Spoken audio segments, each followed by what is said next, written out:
In August 1947, the British Empire withdrew from the Indian subcontinent.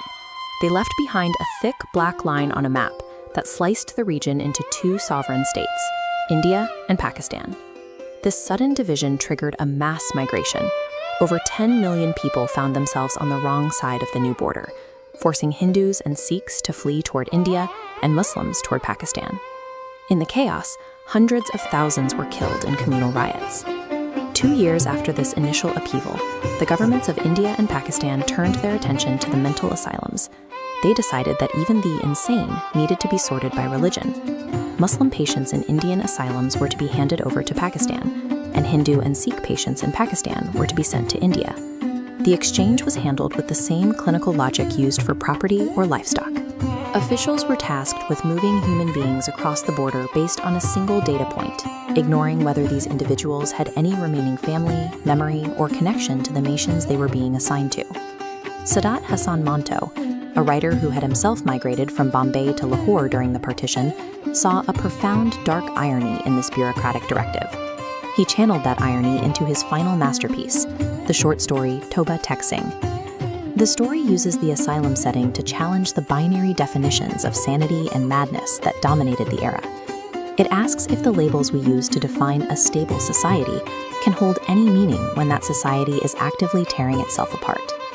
Manto invites us to follow the exchange process through the eyes of the inmates, raising the possibility that the ward's inhabitants might be more coherent than the men drawing the maps. Inside a Lahore asylum, the inmates are baffled.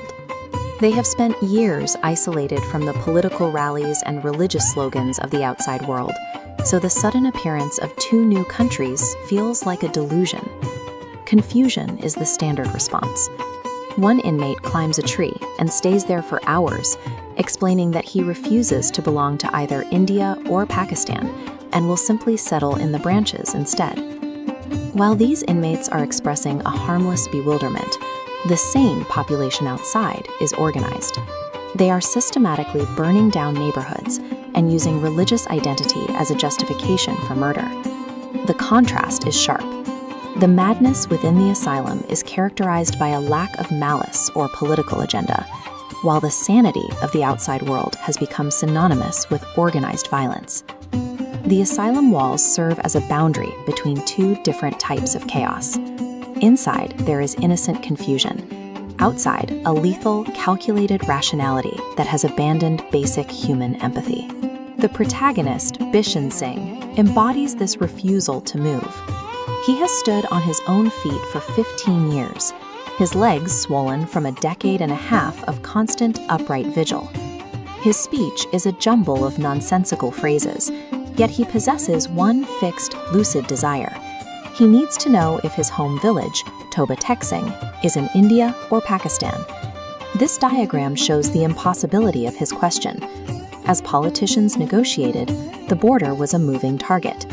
The village of Toba Tek Singh stayed exactly where it always was, but its nationality flickered back and forth as maps were redrawn. Geography was treated as a variable. A place could be legislated into another country by noon, leaving the people living there with no stable ground. Bishan Singh's incoherent speech followed the same jagged, impossible logic as the new national borders. His mind was a functioning record of the geographic fracturing taking place across the entire continent. The exchange reaches its climax on a freezing night at the Wagah border crossing. The asylum inmates are unloaded into the cold, where bureaucrats from both sides wait with clipboards. The process is clinical. Names are read, religious boxes are checked, and people are pushed across. It is a logistics operation where human grief is treated as a minor delay. When Bishan Singh reaches the front, he is told Toba Tek Singh is in Pakistan. But because he is a Sikh, the officials attempt to shove him toward the Indian side. They are telling him he must choose between his home and his religion.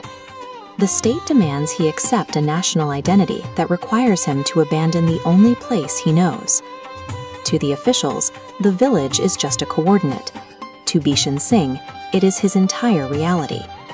Bishan Singh plants himself between the two borders and refuses to move. No amount of persuasion or force can budge him. He stands there until his strength finally gives out, and he collapses for the first time in 15 years. He is found dead in the dirt between the two fences. Behind one set of barbed wire is India. Behind the other is Pakistan. He dies in the no man's land, a narrow strip of earth that belongs to neither country. It is the only patch of land that hasn't been claimed by the violent logic of the partition. Bishan Singh's immobility was a refusal to validate the madness of the two nations. In a world of forced movement, staying exactly where he was became the only way to remain himself. By dying in the middle, he chose a space where the state's maps could no longer reach him.